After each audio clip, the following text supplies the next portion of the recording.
우리가 지난 말씀을 통해 우리는 사랑으로 공동체를 세워나가야 한다 말씀을 나누었습니다.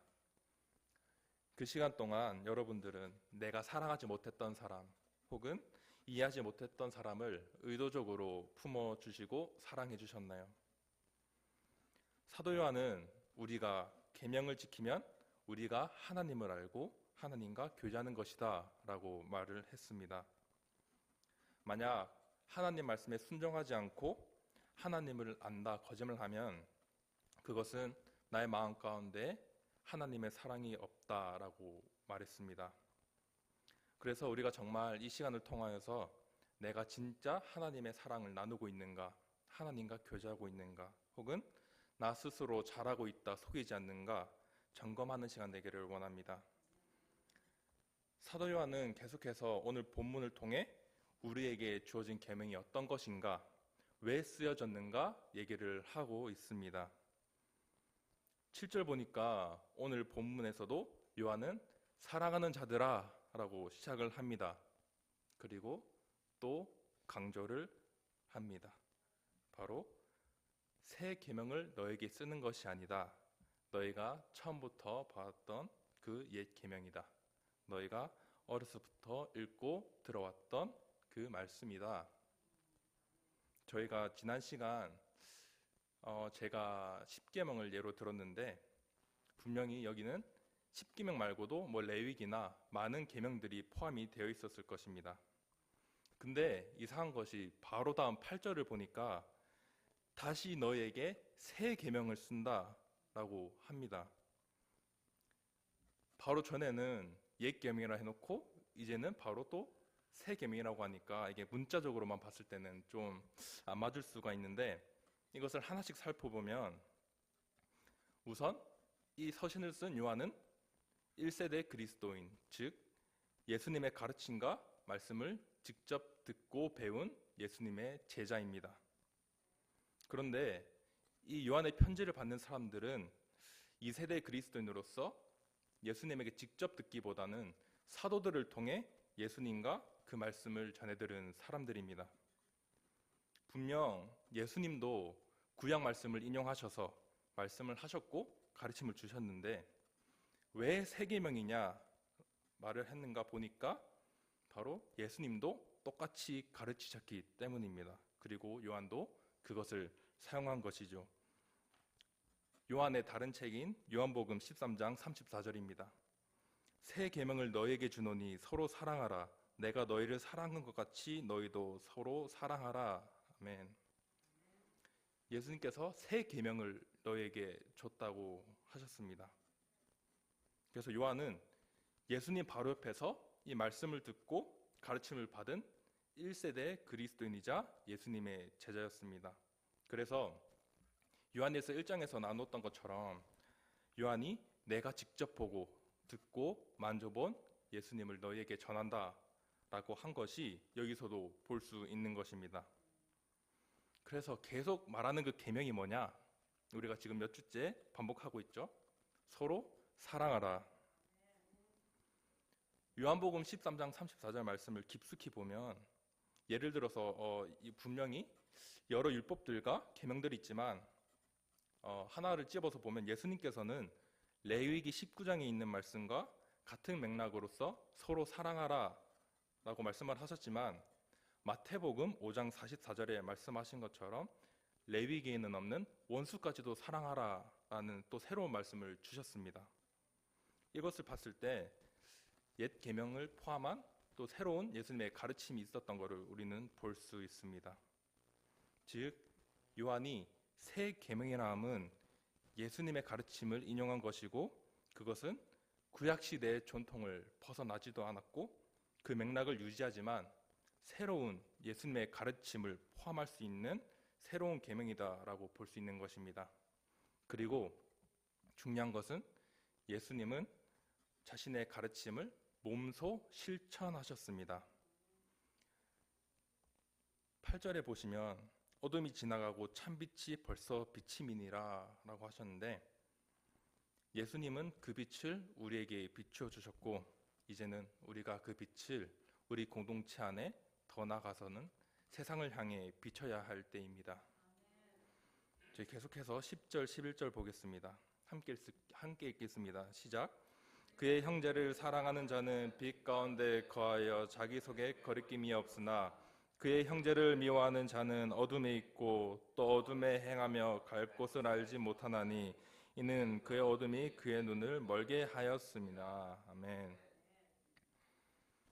형제를 사랑하면 빛 가운데 거하여 자기 속에 거리낌이 없다라고 합니다.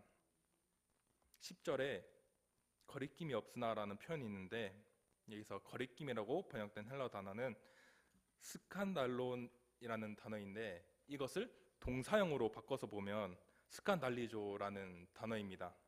여기서 이것을 보면 넘어지다, 실족하다 혹은 걸려 넘어지게 하다라는 뜻이 있는데 이것을 우리가 성경적으로 가져와서 보면 죄를 짓게 하다라는 뜻으로도 번역이 됩니다. 즉 믿음에서 멀어지게 만들거나 다른 사람을 죄를 짓게 만든다. 쉽게 말하면 나 저 사람 때문에 시험 들었어 라는 말을 듣는 것입니다. 그리고 계속해서 보면 미워하는 자는 어둠에 눈이 가려 내가 갈 곳을 알지 못한다고 합니다. 우리는 그리스도인으로서 가야 할 길이 딱 정해져 있죠. 바로 믿음의 길입니다. 여기서 나오는 어둠과 빛은 상반되는 것인데 또 공통점이 있습니다. 빛과 어둠 둘 다 나의 눈을 멀게 할 수 있다는 것입니다. 옛날에 친구들이랑 장난칠 때 야, 눈 감아봐 뭐 보여? 하면 아무것도 안 보이는데 그게 네 미래야 하는 것처럼 그런 장난도 쳤었고 저희가 밤에 운전을 하다 보면 반대쪽 차선에서 하이빔 켜고 오는 차들이 꼭 한두 개 있잖아요. 혹은 뒤에서 하이빔을 쏘거나 그러면 진짜 아무것도 안 보여요. 진짜 사고 날 수도 있을 만큼 아무것도 안 보이는데 이렇듯 이 두 개 다 우리의 눈을 멀게 할 수 있다는 사실입니다. 사울이 예수님의 음성을 들었을 때 빛으로 둘러싸여졌습니다. 여러분은 주님께서 주시는 빛으로 눈을 가리셨습니까? 아니면 어둠으로 눈을 가리셨습니까? 우리가 주님께서 비춰주시는 빛으로 눈을 가리게 되면 세상의 것은 안 보이게 되어 있습니다. 우리가 오로지 주님께서 인도하시는 길로만 갈 수 있습니다. 빛이 사울을 덮으니 그제서야 예수님의 음성을 들은 것처럼 저와 여러분도 주님의 주시는 빛 가운데 거하기를 축복합니다. 만약에 그렇게 될 때 나 저 사람 때문에 시험 들었어 이 말을 듣지도 않고 마음도 안 생긴다고 분명 말하고 있습니다. 한국 가수 김창완 씨가 쓴 찌그러져도 동그라미라는 책이 있는데 이분은 기독교는 아니지만 제가 이 책을 보다가 생각나는 글귀가 있어서 한번 가져와 봤는데 이렇게 적혀 있었습니다. 차 막히고 애인 기다리고 슈퍼마켓 가서 줄 서고 영어 관람 기다리는 게 버리는 시간이 아니에요. 진짜 버려지는 시간은 누구 미워하는 시간입니다. 라고 적혀 있었습니다. 예수님을 믿지 않는 이 가수분 또한 이렇게 말을 했는데 우리가 그리스도인으로 살아간다면 우리가 정말 해야 될 것은 무엇인지 다시 한번 생각해 볼 필요가 있는 것이죠. 힘써 복음을 전해야 할 사람들이 힘써 복음을 전해야 할 교회가 이단에 빠져 서로 공격하고 물어뜯고 분열하고 이 모습을 본 사도 요한도 같은 마음이지 않았을까 싶습니다. 근데 우리가 이 모든 과정을 하려면 우리가 먼저 빛 가운데로 가야 하는 것입니다. 그리고 그제서야 우리가 형제를 사랑하는 마음을 하나님께서 허락하시는 것입니다. 예수님이 우리를 위해 십자가에 죽으신 이유가 무엇이라고 생각하세요? 누군가는 우리의 죄 때문에 아니면 하나님과의 교제를 원활하게 하기 위해 근데 그 모든 것을 뒷받침하는 것은 하나님의 무한한 사랑입니다. 로마서 5장 8절입니다. 우리가 아직 죄인 되었을 때 그리스도께서 우리를 위하여 죽으심으로 하나님께서 우리에 대한 자기의 사랑을 확증하셨느니라. 아멘. 확증하셨다고 하셨습니다. 심지어 우리가 죄인 되었을 때 사랑하시는 독생자 예수 그리스도를 보내셔서 우리를 위해, 우리를 사랑하셔서 우리에게 새로운 기회를 주셨다고 합니다. 그렇기에 우리가 하나님 앞에 거리낌 없이 교제를 하려면 예수님이 우리에게 보여주신 그 사랑을 우리도 예수님처럼 실천을 해야 되는 것입니다. 하나님께서는 예수님을 통해 사랑이란 무엇인가, 섬김이란 무엇인가 몸소 보여주고 실천을 하셨습니다. 우리는 기본적으로 죄성이 있기 때문에, 또한 살아온 환경이 다르기 때문에 다른 사람이 이해가 안 되고 미운 감정이 생기고 갈등이 생기는 것은 당연한 것입니다. 하지만 그렇다고 그 당연한 것을 당연히 생각하고 행해서는 안 되는 것이죠. 마태복음 18장 20절에 분명 두세 사람이 내 이름으로 모인 곳에는 나도 그들 중에 있느니라 라고 하셨습니다. 근데 그 두세 사람이 그냥 수를 뜻하는 것이 아니라 예수님의 제자, 신앙의 공동체이며, 예수님의 이름으로 모인다는 것은 예수님을 따르는 사람이 그분의 이름으로 함께하는 것을 의미합니다. 그런데 만나기만 하면 세상 얘기, 다른 사람 얘기, 뒷담화, 심지어 나도 모르게 이런 것들이 자연스럽게 나온다면 다시 한번 나의 신앙을 점검해 볼 필요가 있는 것입니다. 사도 요한이 분명히 말했습니다. 그 마음 가운데 사랑이 없으면 예수님을 안나 거짓말한다고. 만약 누군가에 대한 안 좋은 생각과 안 좋은 감정이 든다면 그 사람을 바꾸려고 하지 말고, 다른 사람을 바꾸려고 하지 말고 나의 마음과 시선을 한번 바꿔보시기를 바랍니다.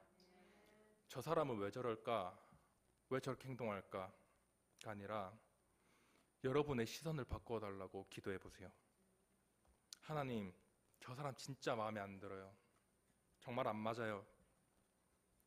이렇게 기도하는 것이 아니라, 하나님, 저 사람을 바라볼 때 주님의 사랑으로 바라볼 수 있는 마음을 주세요. 주님의 명령을 행할 수 있는 믿음을 허락해 주세요 라고 말이죠. 이것이 분명 어렵기 때문에 우리는 늘 말씀 가운데 거해야 하는 것입니다. 이것을 기억하며 정말 주님의 사랑을 실천하는 여러분 되기를 축복합니다. 그 다음 구절을 보시면 이제는 세 가지 연령층에 향한 신앙의 격려를 합니다. 12절, 13절, 14절 현대인의 성경으로 함께 보겠습니다. 시작. 자녀들이여, 내가 이 편지를 쓰는 것은 여러분의 죄가 예수님의 이름으로 용서를 받기 때문입니다. 부모들이여, 내가 이 편지를 쓰는 것은 여러분이 세상이 창조되기 전부터 계신 분을 알기 때문입니다. 청년들이여, 내가 이 편지를 쓰는 것은 여러분이 악한 자를 이겼기 때문입니다. 자녀들이여, 내가 이 편지를 쓰는 것은 여러분이 하나님 아버지를 알고 있기 때문입니다. 부모들이여, 내가 이 편지를 쓰는 것은 여러분이 맨 처음부터 계신 분을 알기 때문입니다. 청년들이여, 내가 이 편지를 쓰는 것은 여러분이 언제나 하나님의 말씀에 굳게 서서 마귀를 이겼기 때문입니다. 아멘. 이렇게 각 연령층에게 격려의 말을 하고 있습니다. 근데 우선 살펴봐야 할 것은 자녀들, 아이들, 부모, 청년의 호칭이 나오는데 이것에 대해서는 여러 견해가 있습니다. 이 편지를 받는 사람들을 생각해보면 교회와 성도들인데, 먼저 자녀들이나 아이들부터 시작해서 믿음의 레벨로 나누었다라고 보는 견해가 있고, 혹은 직분으로 보는 견해도 있습니다. 근데 일반적으로 받아들여지는 견해는 영적인 성장의 단계고, 또 이 두 개도 함께 볼 수 있는 것입니다. 그래서 요한은 각 연령층에게 이 편지를 쓰는 이유를 말합니다. 그 당시 영적 싸움이 필요했던 교회들을 향한 격려의 말씀이겠죠. 근데 중요한 것은 이 구절을 보시면 똑같은 말을 하는 세 가지가 나옵니다. 바로 우리가 하나님을 안다고 하는 것입니다. 이 표현이 3번이 나오는데 반복적으로 나온다는 표현은 그만큼 중요하다는 것을 의미하고 있겠죠. 왜 하나님을 알고 있다라고 증거하냐면 그 당시 분명 이단 사상 때문에 교회들이 힘들어했습니다. 근데 그런 성도들을 정말 너네가 알고 믿는 하나님이 누군지 제대로 알아라. 너네 정체성을 똑바로 알아라 하는 격려의 말이 되겠죠. 분명 이 서신은 그 당시에 초대교회에 향해 써졌지만 저는 이 말씀이 지금 우리에게 적용해도 아무런 문제가 없다고 생각을 합니다. 우리가 늘 하나님의 말씀을 의지하는 것은 우리가 나의 힘으로 하는 것이 아니라 정말 주님을 의지하고 내가 살아가는 동안에 정말 하나님만 바라보겠다는 다짐과 같기 때문이죠. 그래서 저는 이 편지의 내용이 학생 어른 상관없이 우리 모두에게 똑같이 있기를 소망합니다. 초대교회도 분명히 영적 싸움을 했지만 지금 우리도 영적 싸움을 계속해서 해나가고 있습니다. 요한의 수신자들이 하나님과 자신의 정체성을 바로 알고 사랑을 실천하며 이단에게 넘어가지 않기를 바라는 요한의 바람을 우리는 요한 서신을 통해 볼 수 있습니다. 예수님을 통해 우리가 죄 사함 받았고 악한 자를 이겼고 말씀 위에 서서 마귀를 이겼다. 근데 이것은 이미 하나님께서 하나님의 섭리 안에 이미 우리에게 다 허락하신 것들입니다. 우리에게 다 주어진 것이죠. 여러분은 세상 유혹을 이기는 믿음과 서로 사랑하고 있는 것을 잘 실천하고 계신가요? 요한은 이것에 대해서 계속해서 얘기합니다. 15절, 16절 세 번역입니다. 여러분은 세상이나 세상에 있는 것들을 사랑하지 마십시오. 누가 세상을 사랑하면 그 사람 속에는 하늘아버지에 대한 사랑이 없습니다. 세상에 있는 모든 것, 곧 육체의 욕망과 눈의 욕망과 세상 살림에 대한 자랑은 모두 하늘아버지에게서 온 것이 아니라 세상에서 온 것이기 때문입니다. 우리 눈에 좋아 보이는 것만 쫓아 세상을 사랑하기 쉬운 지금 이 세대에 이 말씀은 우리가 명심해야 될 중요한 말씀인 것이죠.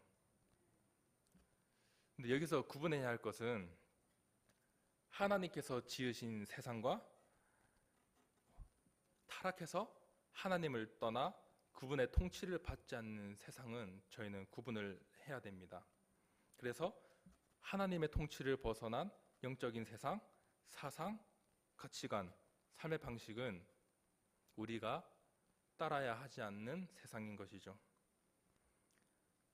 분명 하나님께서 지으신 이 자연을 지키는 것도 우리 그리스도인으로서 해야 될 의무 중 하나입니다. 그러나 여기서 말하는 세상은 육체의 욕망, 나의 자랑, 즉 나의 욕망을 쫓아 살아가는 삶인 것이죠. 로마서 8장 13절에서 말합니다. 너희가 육신대로 살면 반드시 죽을 것이로되 영으로서 몸의 행실을 죽이면 살리니. 분명히 이렇게 살지 말라고 방법도 주셨습니다. 갈라디아서 5장 16절입니다. 내가 이르노니 너희는 성령을 따라 행하라. 그리하면 육체의 욕심을 이루지 아니하리라. 아멘. 성령을 따라 행하라. 우리의 육체적 욕망을 따라가는 것이 아니라 심지어 나의 시선조차 눈을 통해 짓는 죄조차 하지 마라. 그것들은 다 하나님을 떠난 것이다. 너희는 오직 성령을 따라 행하라. 하나님을 떠난 세상의 것들의 유혹을 이기기는 참 어렵습니다. 마태복음 4장에서 예수님께서 40일 금식 후에 마귀에게 시험받는 장면이 나옵니다. 첫 번째로 돌을 떡이 되게 하라. 굶주린 배를 채우는 육신의 정욕을 채우라는 시험입니다. 저도 3일 금식을 몇 번 해봤는데 처음 했을 때가 초등학생 때였습니다. 3일 동안 이제 금식을 하면서 그냥 굶는 것이 아니라 신약 말씀을 다 읽는 것이었어요. 교회에서 3일 동안 작으면서. 근데 처음 해보니까 이게 감이 안 잡히니까 첫날에는 그냥 이 정도는 쉽네 하면서 막 뛰어놀았어요. 근데 이틀째 되니까 아침까지는 괜찮았는데 점심 오후 넘어가니까 배고프다 못해 배가 아파오기 시작하더라고요. 그리고 3일째 되니까 진짜 아무 감각이 없고 아무 통증도 없고 정신도 없고 그냥 칠판에 내가 먹고 싶은 것들만 쭉 적기 시작했어요. 근데 진짜 몇 분 안 돼서 꽉 채우더라고요. 아는 맛이 무섭다고. 40일 동안 금식하셨던 예수님은 얼마나 배고프셨을까요? 인간의 몸으로 오셔서 40일 동안 금식을 하셨는데 3일간은 비교가 안 되겠죠. 두 번째는 하나님의 아들이거든 뛰어내려라. 천사들을 동원해 잡으면 증명될 것이고 세상이 인정할 거다. 안목의 종력으로 유혹합니다. 세 번째, 절해라. 천하의 영광을 주겠다. 이생의 뽐냄, 자랑입니다. 근데 예수님은 이 유혹을 어떻게 이기셨나요? 바로 말씀입니다. 말씀으로 이기셨습니다. 우리는 매일 매순간 유혹을 받습니다. 이것을 이겨내는 것은 나의 의지도 다짐도 결단도 아닌 바로 하나님의 말씀입니다. 시편 119편 11절입니다. 내가 주께 범죄치 아니하려 하여 주의 말씀을 내 마음에 두었나이다. 아멘. 예수님이 이 유혹을 들었을 때는 굉장히 가소로우셨을 것 같아요. 이 천하 만물을 너에게 주겠다고 했는데 그거 다 누가 만들었을까요? 그 당시 예수님은 말씀으로 이기셨지만 만약에 제가 생각했을 때는 굉장히 웃기셨을 것 같아요. 그럼에도 불구하고 예수님은 말씀을 인용하셔서 그 유혹을 뿌리치셨습니다. 예수님처럼 말씀을 늘 가까이 함으로 세상을 이겨내는 저와 여러분 되기를 소망합니다. 17절 보시면 이 세상도 사라지고 세상의 영광도 사라지지만 결국 남는 것은 무엇이라고 하나요? 하나님의 뜻을 행하는 자입니다. 결국 썩어 없어질 것을 추구하며 그 길을 따라가는 것은 아무것도 안 남게 되는 것이죠. 무에서 무로 돌아가는 것입니다. 히브리서 11장 16절에 나온 것처럼 그들이 이제는 더 나은 본향을 사모하니 곧 하늘에 있는 것이라. 우리의 본향은 이 땅이 아니라 하늘에 있는 것이라고 했습니다. 하늘에 있는 것, 즉 천국. 우리는 이 세상의 것이 아니라 천국 소망을 보며 살아가야 하는 것입니다. 그러기에 성도는 이 세상의 것들이 가장 중요한 것처럼 살아가면 안 되는 것입니다. 어떠한 물건을 소유함으로써 생기는 기쁨이나 그것이 없다고 해서 기분이 안 좋아지고 저 사람은 싫고 저 사람은 좋고 이런 모습은 하나님께서 명령하신 모습이 아닙니다. 하나님은 우리가 계속해서 말씀을 나누고 있지만 우리에게 명령하신 큰 계명 중 하나는 서로 하나하나입니다. 우리가 어느 공동체를 가나 어딜 가나 분명히 인간관계는 제일 힘들어요. 내가 아무리 많이 유하고 너그럽고 한다고 해서 그게 쭉 이어가는 게 아닙니다. 분명히 힘들고 지칠 때가 옵니다.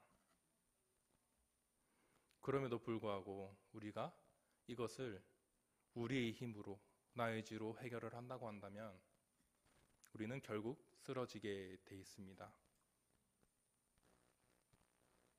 기도에도 채워지지 않고 결국 쓰러지게 되면서 하나님을 등지고 그렇게 다시 세상을 향해 나아갈 수도 있습니다. 그렇기에 요한은 요한서신을 통하여서 정말 너희가 서로 사랑해라.